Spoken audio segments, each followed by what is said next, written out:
Hey, Hey, my friend, how are how are you? you? I'm so good. How are you? I'm great. I'm trying to decide where my head is too big for I know, right? yours, Yeah, it's or the. should I hang back? Look at that lovely blue wall you have behind you. Oh, thank you, Did you thank you. paint That that was nice. yourself? Did you paint it like that? I that is basically what I got up to in the summer right after the pandemic hit. I just Ah. went on a frenetic painting spree and wallpapering spree across my apartment. So, Oh, that's you know, amazing. yeah, I know it was just like I was losing my mind, so I was just painting everything. And it's a great background now for you. I'm basically Thank in this you. Thank you so closet. much.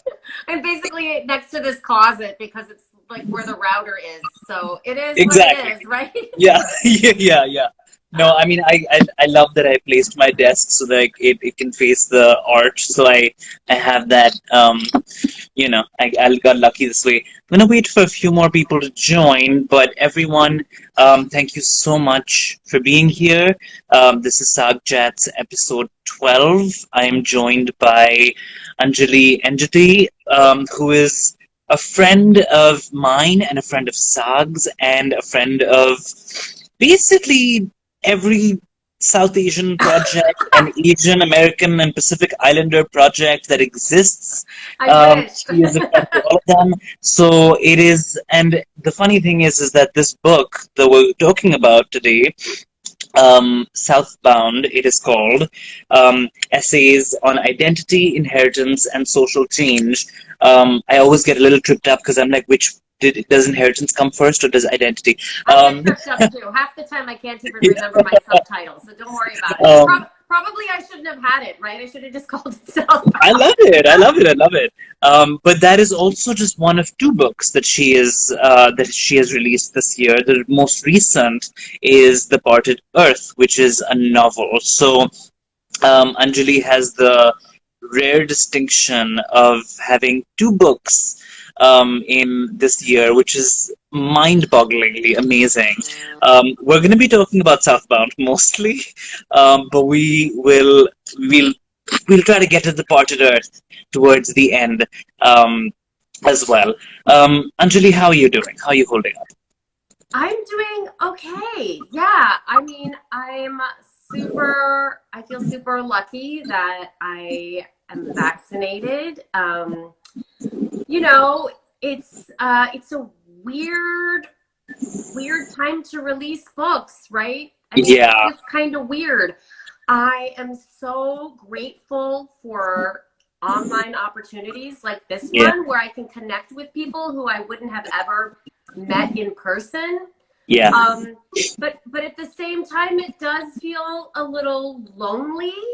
Like It does. I Yeah, went to an indie bookstore today to sign books, which is just not really something that's happening right yeah, now, yeah, yeah, right? yeah. So I went to That's amazing. I'm glad you got to do that. yeah, I went to two local bookstores. It wasn't an event, right? It was just me, like for Karis Books and Gifts and Acapella Gifts. It was just me quickly signing and then leaving, right? Because Right. people aren't really gathering yet. But I was talking to Frank at Acapella Books in Atlanta, and was telling him that, like, you have a little bit of this vision that at least for your book launch, like your family will be there and some of your closest Yeah, friends. exactly. And Yeah. so for my book launches, I was like alone in the basement and telling my teenagers, shh, you gotta keep it down, mom's going, don't use the Wi-Fi or you're gonna I ruin the know, I program. know, So I know. it's like a bummer because It is a bummer.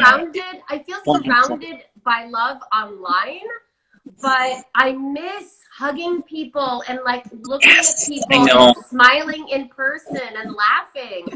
And so, my hope is that authors who release books later this year get more in person things because it really is part of the Absolutely. magic of releasing books. So it Absolutely. kind of I feels mean, like it isn't happening in some ways. yeah, it is funny. I mean, I've had some people who released books this year, in private, they would say to me that, well, complaining about the about like the fact that we don't get to do the whole process is a little bit like tiny violin situation, but I'm just like, no, no, no, no, no, no, no, you get to be validated. It Yeah, is kind of, it is sad, and it's genuinely sad. Like, you don't have, we don't have to be constantly comparing your right, situation to right. the global pandemic. Like, you are validated in your feelings, and I genuinely personally, like, on for myself, especially because I've been looking forward to releases from you for a while now, and I think you know that, is that I mean, I am saddened on your behalf that you have not gotten to have that experience, and especially perhaps because of Southbound, of the nature of the book. It is a book that, by its very nature,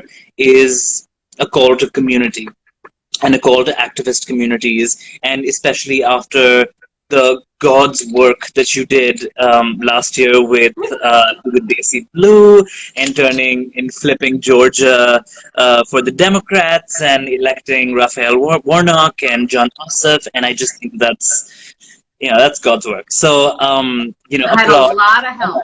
Yeah, Lot of I know, help. I know, but you know, applause for all that, and I love Right. that. I also love that's.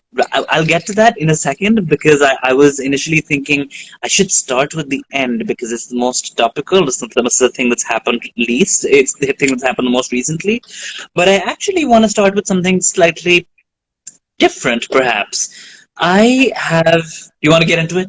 Yeah, let's get into it. Okay, let's get I'm into it. ready. I'm ready. All right.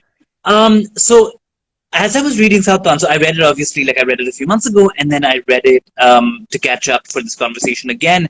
And I have to say, Anjali, that I feel that more than a collection about identity, inheritance, and social change, it's a collection about spatiality. Like, in a sense, the book, like, at the very start, we are going from Michigan to Chattanooga, and you sort of like ping pong geographies across the place, and that's part of the whole mixedness narrative as well. That's like a through line through the book. But in terms of spatiality, I don't just mean like the geographic realities of it. I also mean the sort of like the the work it does in mapping social change and identity on a spatial level. And I think this is perhaps why I felt like a book like this deserves the launch for a non-pandemic year, because it's speaking to so many different communities and spatial formations within the United States. And so one thing that I'm really curious about is, um, well, I would have said essays on space, but that nobody would have connected with that. So I prefer your title. But I'm to what degree were you super conscious of this, like, ping ponging, um, both the ping ponging geography, but also this like really wide net that you're casting, and that you kind of have to rein in for an essay collection of any scope, right? Yeah, absolutely. I mean, I don't know if I was conscious of it while writing any of the pieces. As I put the pieces together, though, I started, and I my said it. my finished book actually is slightly different than what I proposed as well. I sort of went with a wider lens with this book Yeah. and started examining more closely borders and geographies and how they sort of shift perspective. But I think ultimately, the first full length essay is called Southbound, and that sort of set the pace of being aware of where we are in time and place, and understanding not only how time and place impacts who we are, but how we impact time and place ourselves, and how we can do so in a way that is also not necessarily positive, right? How Yeah. we can sort of become complicit in whatever oppression and toxicity is part and parcel of that era or that area. So that's sort of what I examined, and one of the big early shifts in my life was moving at age 10 from Michigan down to Mhm. Tennessee, which which happened at a time when I was gradually becoming more racially aware. It started when I was 8 years old, almost 9, when Vincent Chin was killed in 1982, 12 miles from where our house was. So it started then, but then when when we picked up and moved to a small town that had a majority evangelical Christian white community. This was the sort of predominant culture, was white evangelical Christianity. It was blaring on our televisions every weekend, on every station. People were all about what white church they went to, and they were all about being saved and saving.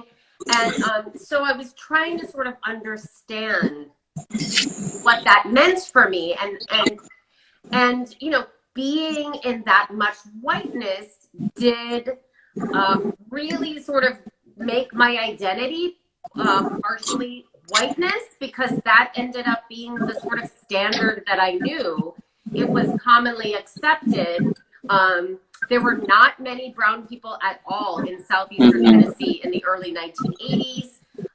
There were very small groups of communities. There were some South Asians, but it was a very small, intimate group. And it has exploded since, but back then it wasn't. I mean, we're talking, 20 years after the civil rights movement, right? So, I mean, I'm that old. So I mean, when you think about it in that way, right? When desegregation was something that, was a fairly recent phenomenon, right?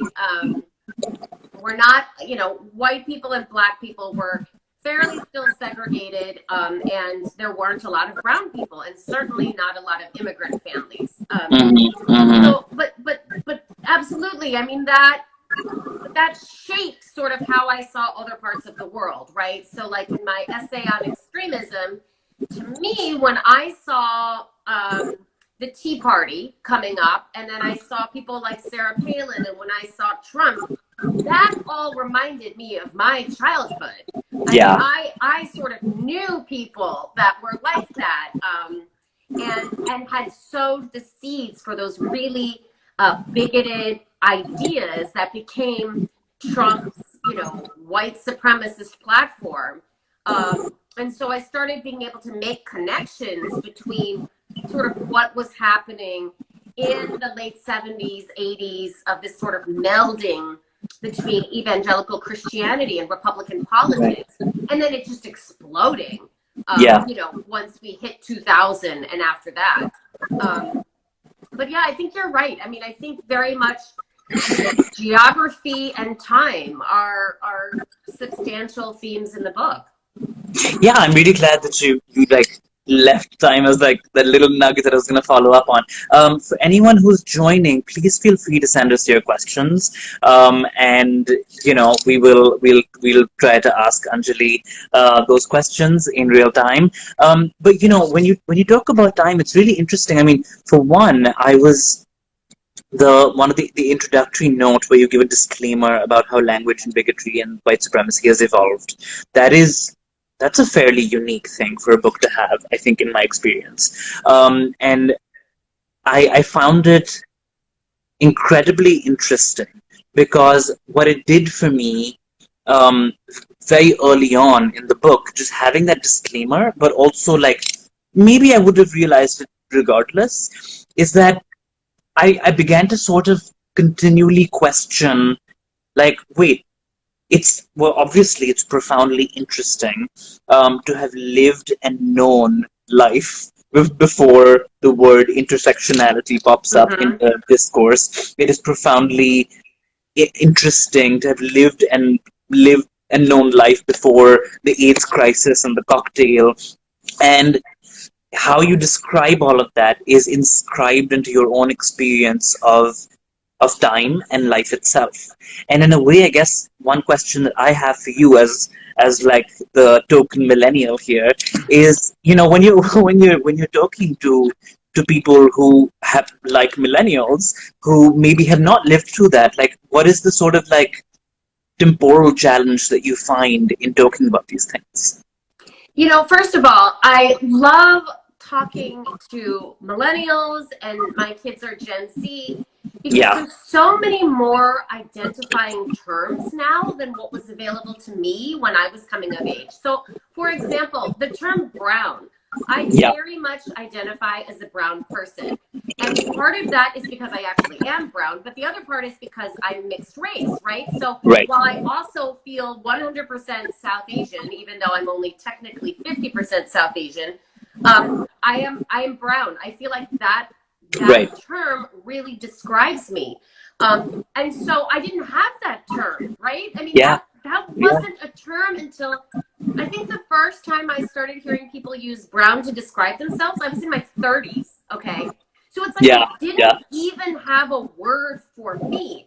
When I was growing up, people used to say multicultural, but that doesn't really explain much, especially if you're born yeah, and raised in the US and your yeah, predominant culture is American. Like, that word didn't make any sense.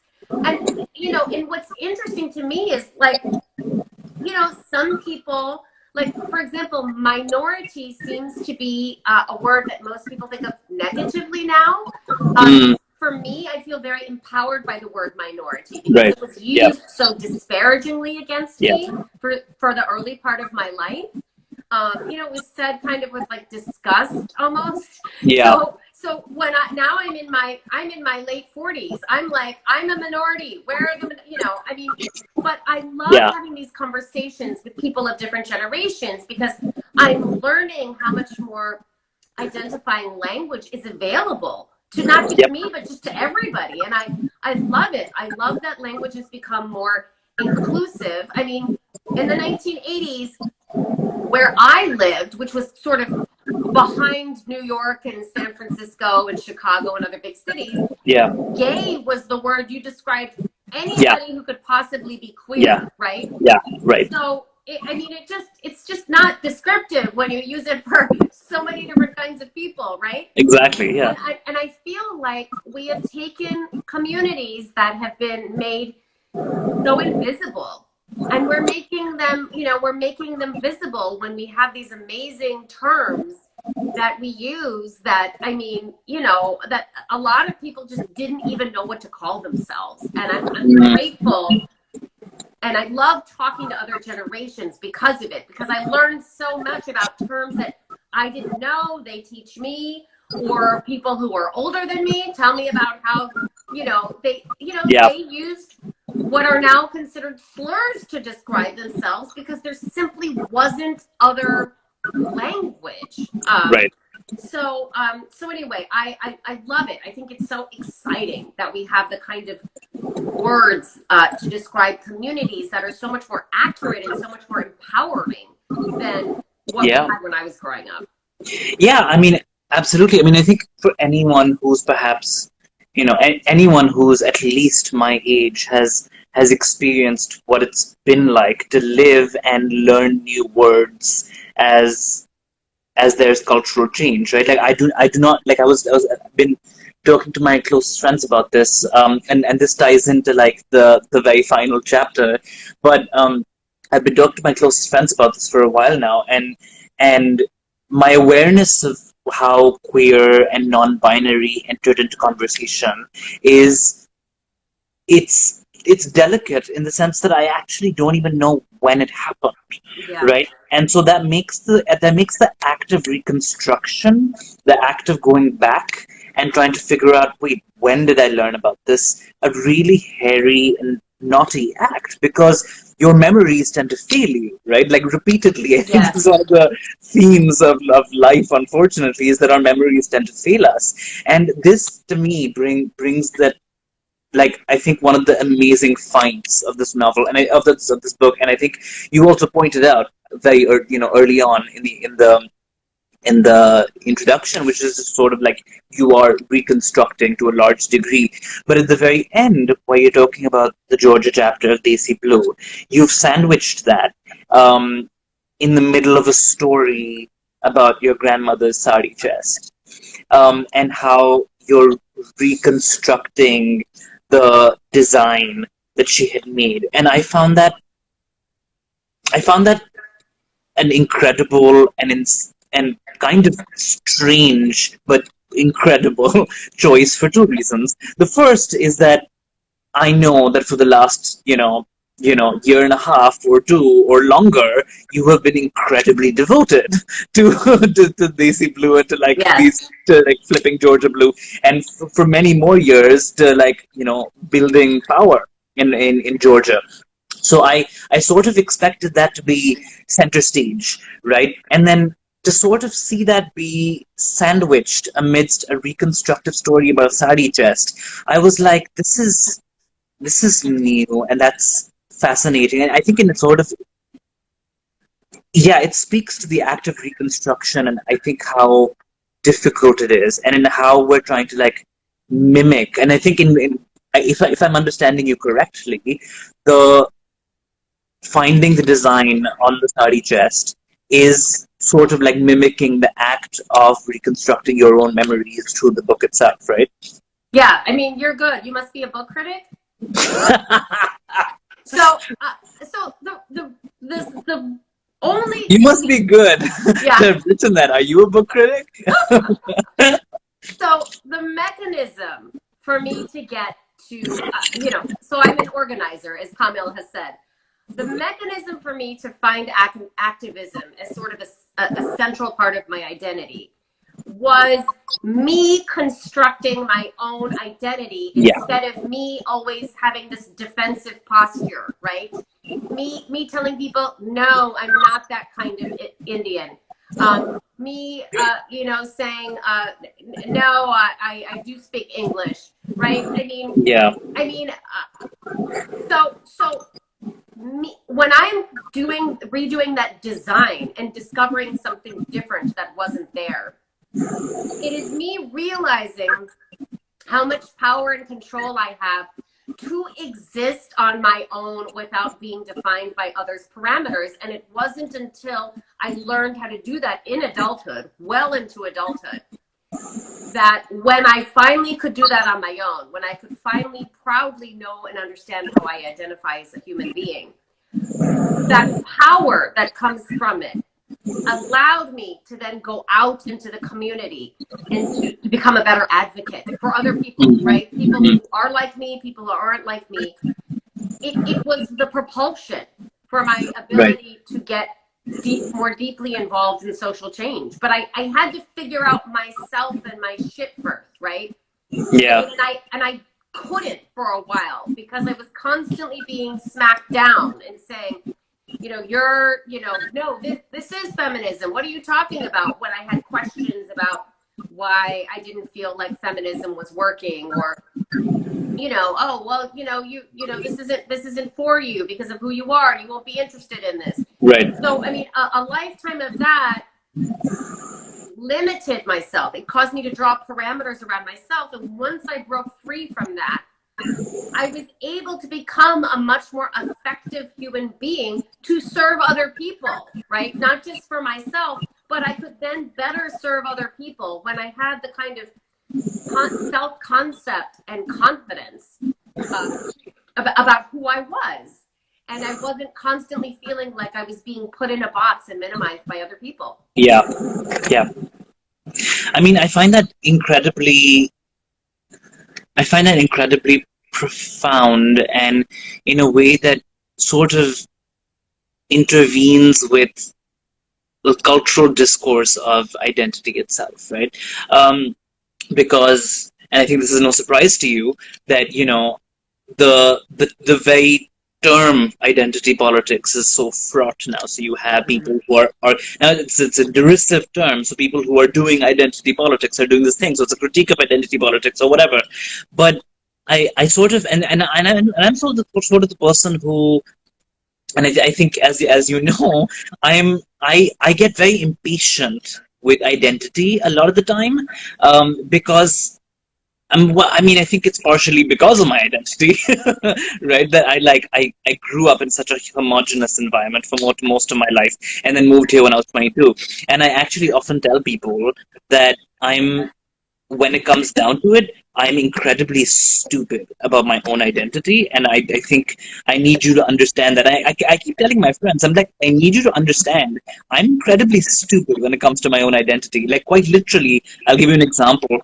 I understood I was non-binary mid-sentence about something completely different, right? And like I was not fully realizing in conversation what I was saying, and my friends were all like sitting and smirking at me, and I was just like, and when I finished the sentence, I was like, "Oh, that's what I just said.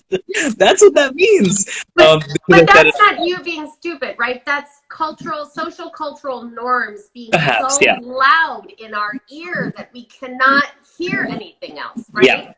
yeah. We're just blanketed by them. And so it's hard for us to find our footing when we are being told this messaging all the time. And it's hard to escape it. Yeah, I mean, absolutely. I think I really wanted to sort of pivot to um, your, very intensive through multiple chapters discussion of not just white feminism, and your experience of feminism writ large as a coming of age experience and how you learned about it, and as well as the power of anger, the importance of anger, and how anger relates to your identity.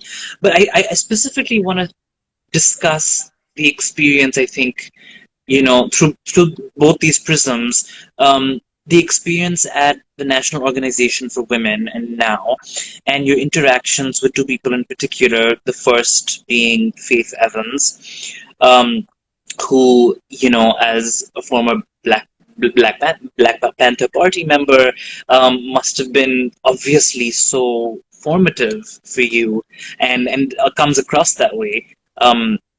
Sorry, can you hear me? Yeah, I'm back now. I don't Yeah, know what zoned happened out there. for a second. Yes. I heard you Um, mention faith.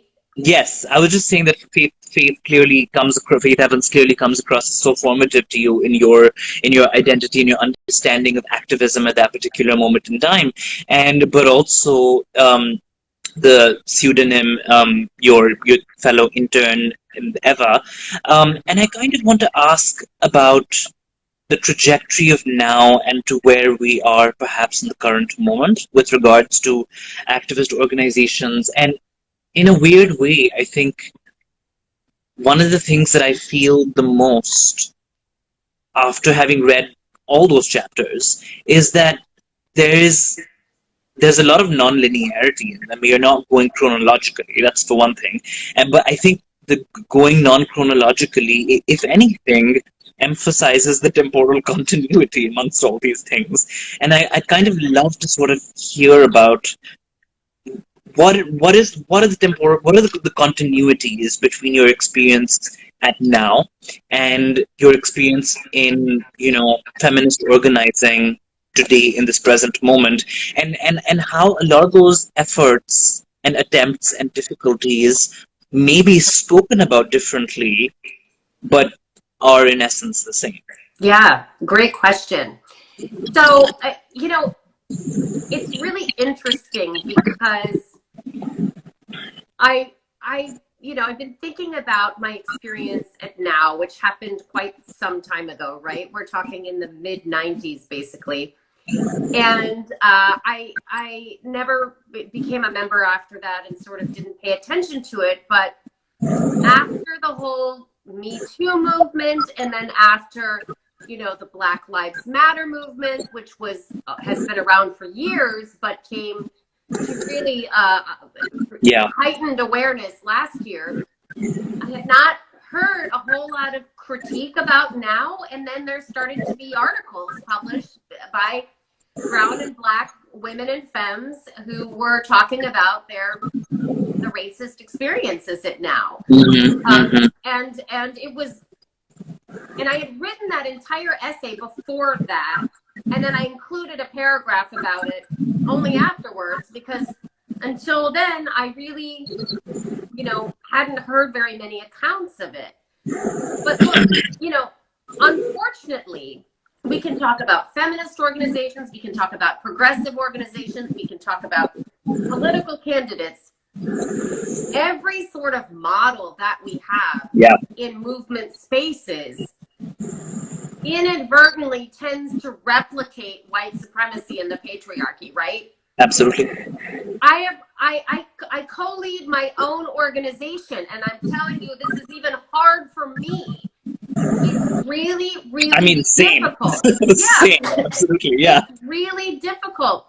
yeah, We are constantly talking about issues, and Faith was such an important mentor to me because one of the main things he taught me was in every conversation you have, in every event you have, in every sort of gathering, look around the room and see who's missing, right? mm-hmm. See who's missing. And I do that in my own organization, and I see we are not as diverse as we should be.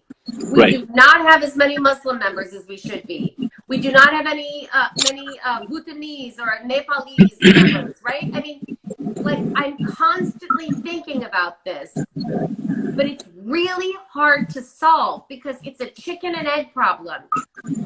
How do you get more people involved to be a more inclusive organization if you don't already have those people there to make them feel safe and that you are an inclusive organization, right? Right, right, right. Inclusivity is one of the biggest stumbling blocks to any like true inclusivity, right? Having people in leadership, decision-making roles who are otherwise minoritized in those communities. It's hard, and I am very, relatively speaking, I am sort of newer on my journey as an organizer, and I struggle and I think about it every day, and in our group, we have wonderful dialogue with one another. So we're all talking about it together. But, I feel on a daily basis, in some ways, I'm failing certain groups. And Yeah, yeah, I am, right? I mean, let's be honest. Because it's so hard to figure out. We're so used to this very white supremacist patriarchal model that our imagination is slanted into imagining other worlds and what they would look like, right? yeah. I mean, it's really hard to do. I mean, so as an organizer, in some ways, I'm replicating all the problematic, now and any other problematic organizations that I criticize. Mm-hmm. Now, it does help, though, if you are aware, right? Yeah. Like, you are aware of these issues. You are conscious of these issues. I'm conscious of these issues. That doesn't make it a solution. Yeah. But you can't be someone who just says, oh, nope, we're fine. You're imagining that, right? Yeah. Yeah, absolutely. I mean, I think one of the interesting things, I think for me, especially in the context of SAAG, but also in the context of mostly like, the organizing that I've done apart from, BDS, etc., it has been in the context of unions. So, being in a grad student union at University of Chicago for many, many years, I think for me, the biggest stumbling block in terms of how white supremacy inserts itself into even the most loosely formed coalitions and memberships and groups is through hierarchy, right? Yes. And it is something that I am like, I mean, I hope that it's not ironic that I'm saying this as the editor of SAAG, because hierarchy is pretty much, I think, one of the things that I struggle with the most at SAAG, and being like my own position there. I want to move now to, I think, to the chapter on Vincent Chin, the elegy for Vincent Chin, which, I mean, it had me bawling, for one. But I think that there's a really grand tradition here that we're now seeing, and it's not just this chapter, but it's also, in books like Sejal Shah's recent essay collection, or Shishaka Kapoor's recent essay collection, where we're seeing just a lot more playfulness with the structure of the essay. And I found the structure of the essay in this particular essay incredibly intriguing for an earlier point that I was mentioning, which was that even though the timeline that you lay out early on in the chapter is non-linear and therefore non-chronological, it is essentially the story of industry, manufacturing, Japanese internment, Chinese Exclusion Act, and the temporal continuity of hate, bigotry, state surveillance and management and planning, as well as corporate accountability in the stories of Asian Americans and Pacific Islanders within America. And the reason I feel that this chapter is, I mean, to me, this chapter, along with the chapter on the AIDS crisis and a few other chapters, but I think this chapter the most because it's so evocative, is it's a beating heart to this collection, and I kind of want to ask you about not just reconstructing this chapter necessarily, but also about the grand narrative of this chapter, right? Because what you're really doing is situating, and you do this at very pivotal moments, just as soon as we think that,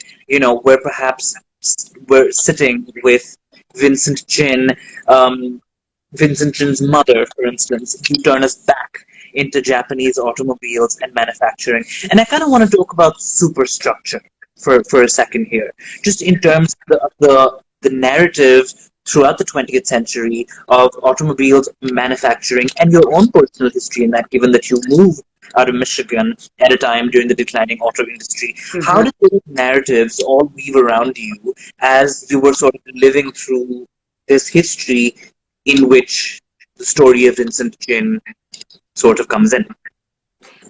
Yeah, absolutely. So as I mentioned a little bit earlier, I was 8 years old, almost 9 years old when he was killed, and we lived in a suburb of Detroit, about 12 miles from where he died in a McDonald's. Well, he died in the hospital, but where he was attacked was in a McDonald's parking lot. My neighborhood, my street, Hampton Road, as I refer to it in the essay, was many auto workers. I lived in an auto worker neighborhood, and so people would talk and people were concerned about jobs. People were getting laid off. So I could feel that as a child that this was going on.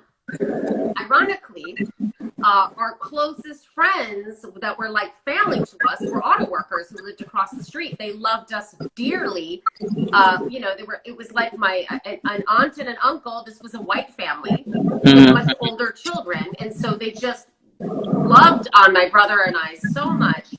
And so while I was sort of sensing the tension on the local news about what was happening with auto workers in the area, because Michigan is an auto worker state, I also was, I was also getting a lot of love from this auto worker family.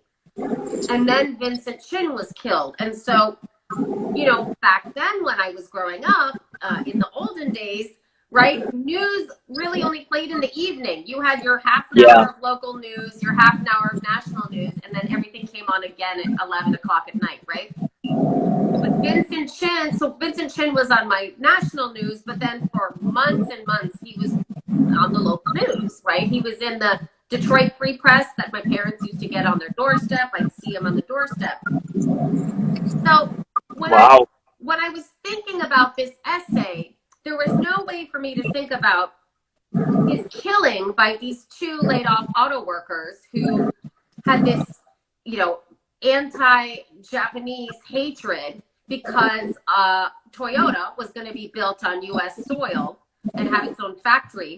But I had to think of it in the big context of remembering watching videos where people used to take sledgehammers, right? I would see it on the local news. People with sledgehammers, you pay $1 and you get to bang a car with a sledgehammer, and it was to express their anger about foreign cars, right? Yeah. As Asians in this country, we are seen very much as units of labor And that's kind of what we're good for, and we are otherwise disposable. And even when I was a kid, I did not have the vocabulary or the ability to express it. When I saw people banging cars with sledgehammers, I felt it was as if they were hitting a human being, right? I felt like this is an anger that isn't just for the car, it's bigger than the car. So when I went to write this essay, I'd been thinking about writing this essay for many years and just could not figure out how to do it. Yeah. So I started writing this outline. I usually never outline my work. Started writing this outline. Piali Bhattacharya was living in Nashville at the time. She invited me up to her house for a reading. Shiva Karim was there. Naomi Munawira was there. And I said, listen, I'm working on this essay collection. I have this mess of an outline for an essay. Can I just read it? Because you all are smart, good writers. Maybe you can help me figure out where to go with it. And I read this outline, which was pretty rough and had notes, and it was non-chronological, right? And I read it, and they said, that's the form of the essay. Don't change it. That's the form. These vignettes, this outline, this non-chronological timeline, that's how you need to do it. And it sort of gave me that permission to use such a non-traditional structure. I finally was able to write the rest of the essay and finish it because there were so many moving parts, right? The economy at the time, yellow fever was at such a high pitch because of foreign cars becoming so popular in the U.S. Then you had Asian Americans who were immigrating more rapidly into the U.S. And who white folks viewed as taking their jobs, right? That was such a big thing when I was growing up, was that Asians were taking the jobs, right?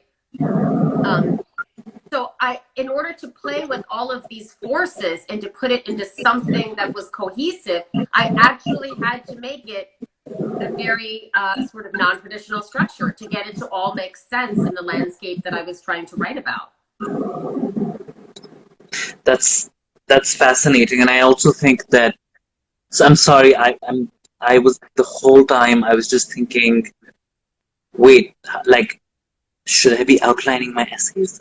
Like, I was just like, because I don't do outlines either, and I was just like, oh my God, what if I, like, how revelatory would that be? But it's also it's somewhat alien to me to be able to to do that. It was me too. Yeah, exactly. I mean, I think that anger as the sort of affective register that you're picking up here is also something that you devote a chapter to, your own anger, but also the anger of Ronald Ebens, who 33 years after the incident expresses what does he express a note of? Is it it's such a confusing muddle of affects, right? Yes, because I think he just feels inconvenienced by everything, right? Sounds to me like he just feels like this whole thing is such an inconvenience on his life, and he's tired of it. But I mean, there is a tiny little part of being like, it was my mistake as well, and then you italicize this like much more, if terrible part of what he's saying, and initially you're lulled into this sense of complacency, which is just like, wait, was that an affect of remorse, right? And I kind of just wonder about like how, like how many different affective registers we're sort of putting in to the phrase anger when we discuss anger, right? I mean, this is obviously a giant philosophical question as well, so I'm not posing it just for willy-nilly observation, but I think it is, in terms of like the arc of the life and stuff that you've put on the page, anger sort of refracts, and it has both an incredible redemptive power at turns. It also has an incredible observational power in that anger gives agency to Black women, for instance, to black and brown women, to minorities, to to LGBTQ individuals, to disabled individuals. It can also be a the assertion, it can also be the site, it often is the site at which white supremacy asserts itself, because that is the convenient place for white supremacy to assert itself. And I sort of just wonder about these many layers that we're kind of capturing within this word anger, right? All these different forms. How useful have you found it to be in terms of your organizing, especially recently, to be able to reckon with that on a on a conversational level? Because it's really hard to be able to reckon with it on a broad philosophical level, even, but on a conversation Absolutely. level, I would imagine it's orders of magnitude harder, right? Yeah, I mean, gosh, that's such a big question. So I Yeah. will say, Sorry. first of all, that I think there's a fine line between anger and hatred. Yeah. And I think what Ronald Evans has, and I think what white supremacists have, is hatred. Meaning they may be angry, but really what propels them, what causes Yeah. them to engage in violence and bigotry, is that they take their anger at what is probably related to angers of systems of power, right? Things like government, things like capitalism. And Right, then they exactly. direct it to individual human beings who are, most likely innocent of right? They are, it is not their fault. Capitalism is not one individual's fault or one community's fault. So I think that's sort of a separate thing when anger becomes a hatred that you then blame an individual or a community with and then wish them harm for something that they did not cause. They are part of the same system, but they did not expressly cause it. They didn't necessarily want you harmed, but they are in fact also part of the same system and also getting harmed. Yeah. But for me, somebody asked me the other day in an interview, I can't remember who it was, when do you think you'll be able to let go of your anger? And I was like, I hope I never do. It's my best quality. I'm not even sure I like anything else about myself other than my anger. I feel the same way, actually. I feel great about it. And it makes me feel really fearless and really confident. And I feel like I've been able to use it as fuel to push for social change in a way that if I didn't have my anger, I mean, there's no way to do this work nicely. Look, there were so many times They See Blue Georgia was outside in the pouring rain right before an election. These Trump pickup trucks will go right up to the curb and then slam on the pedal, right? So that they spurt all this water in your face, or they release black exhaust from their tailpipes into our faces, right? Black exhaust comes spurting out at us, and they're yelling all these profanities at us and slurs, and we have children there. What kept me standing, what kept me going out in the pouring, freezing rain, drenched from top to bottom, while I was we're in masks, we're trying to social distance, was my anger. That was my fuel. Was I'm gonna outlast them. I'm gonna outstubborn them. I'm not gonna let them make me afraid. And and it's not that I was yelling and screaming back at them. Hell no, they probably have guns in their glove compartments. I don't want to be shot. But it's my anger that made me stay rooted to that spot and refuse to move until I was finished. Mm-hmm. I mean, to me, it gives me so much strength. Anger really sustains me. I'm not quite sure how one could live in this world without it. Yeah, but it's a sort of anger that is rooted in. It's a sort of anger that is carrying both confidence and humility, right? And that is, I think, and the reason I think that we have to pile on these other affects to sort of distinguish between things like anger and bigotry and hatred and all these different things is because anger as a phrase or as a word maybe just isn't capacious enough, right? Right. Or maybe it's too capacious, right? So we use these different descriptors, but there is a certain humility within. I mean, and this is something to do with, I think, the the aftermath of this book that you've written, right? And it's life from here on out, because you're going to keep organizing, and as we all know, you're going to keep being stubborn and being on those streets, and we all know that. Or in fact, hope so. I mean, let's be honest, knock on wood, it's you will be able, knock on wood, to continue doing that, but knowing you, as long as you are able, you are going to continue doing it. So um, just in terms of the afterlife of this particular book, I sort of, I mean, this is a question that I kind of ask myself every time I finish an essay collection that feels perfectly timed, which is that when the book comes out, how outdated does it feel? Does it feel exactly right for its time to the person who wrote it? Or is there a little bit more they wish they had snuck in the production process in order to anticipate the now? Because we're not living exactly the now that No. finishes your book, right? Oh gosh, it was torture, Kamil, because I had to turn this book in last June.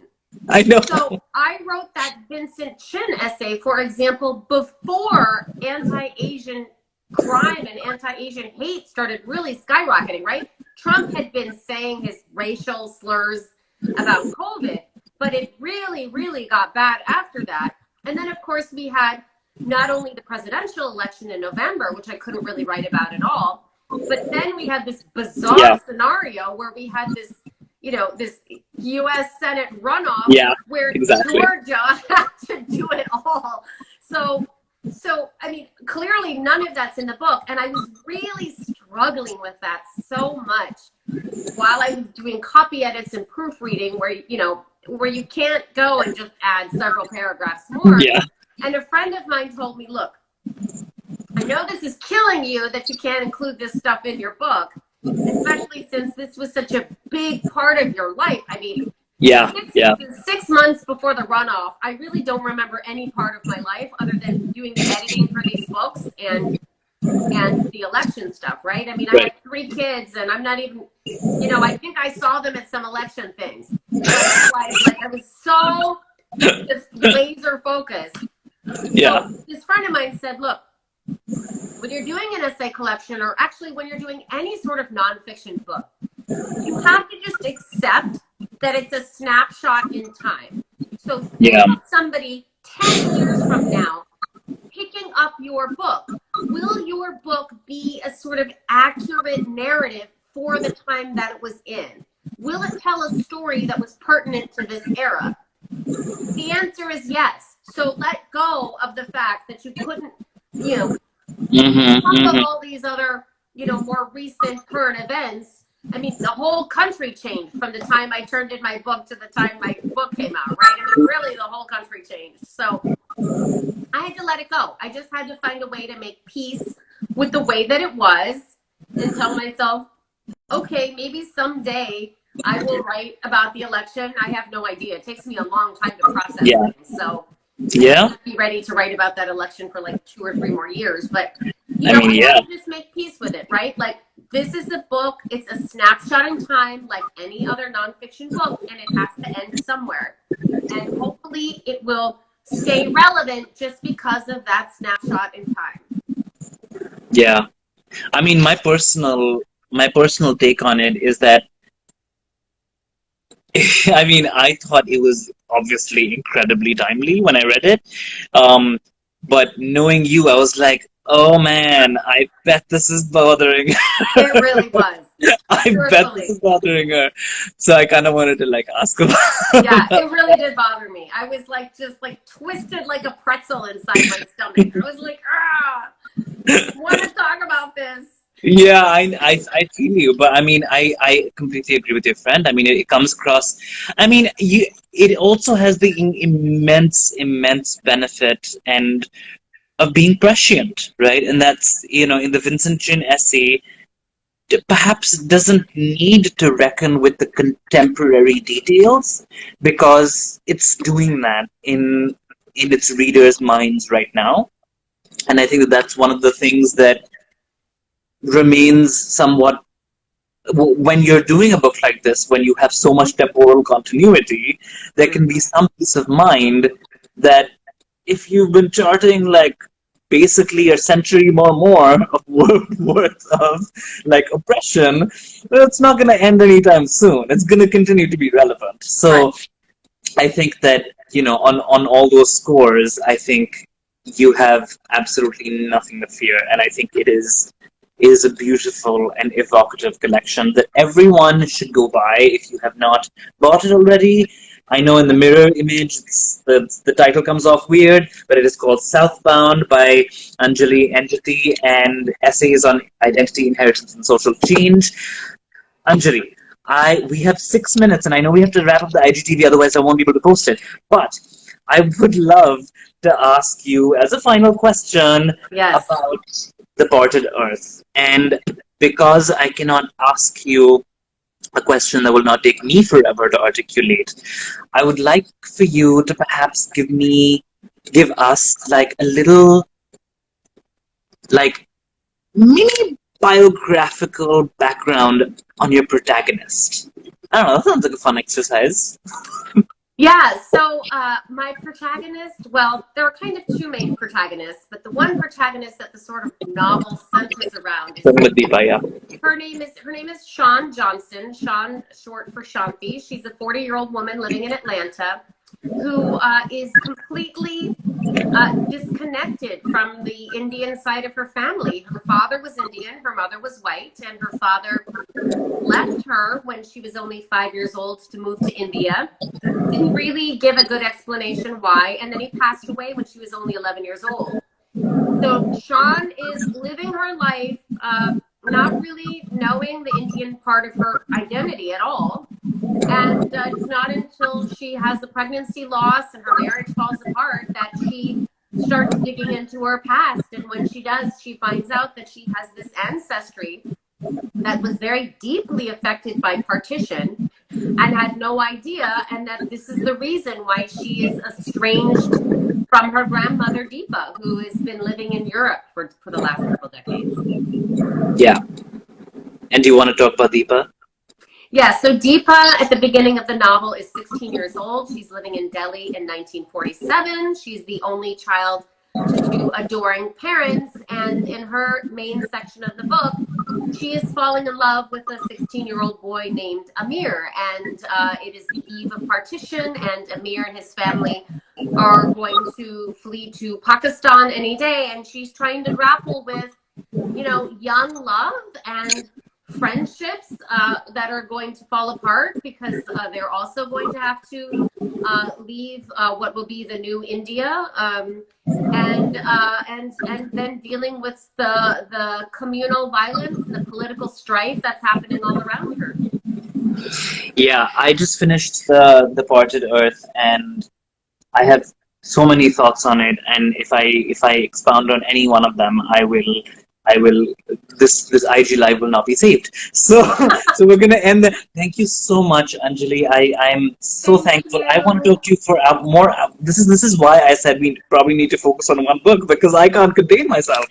And Anjali, everyone, please buy both these books. They're incredible. Today, I spent a lot of my time sending out perks to people, including tote bags, like the SAAG tote bag.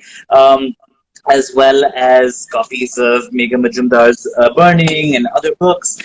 Please go to the fundraiser and IGTV page for other interviews and conversations. And we're continuously trying to really ask the important questions. And I think that Anjali today is the perfect example of that kind Thank of you. conversation you want to And have. what's the best way people can support SAAG? Where should they go so that they can support you? So it is aaww.org/SAAG. That's the fundraiser. You get a lot of really cool art and totes and books and stuff. Just I can shine, chip it, testify to whatever you that. can. Yeah, it is. It is. Our designers have outdone themselves. It is Sure have. amazing. And thank you so much, Anjali. Thank you for having me. I miss Yeah, you. Hopefully we'll yeah, see each miss other you in too. I person hope to see someday. you soon in person. Very, Yes. very soon. Fingers crossed. Yes, absolutely. Right. Take care of Bye-bye. yourself. All right. Bye.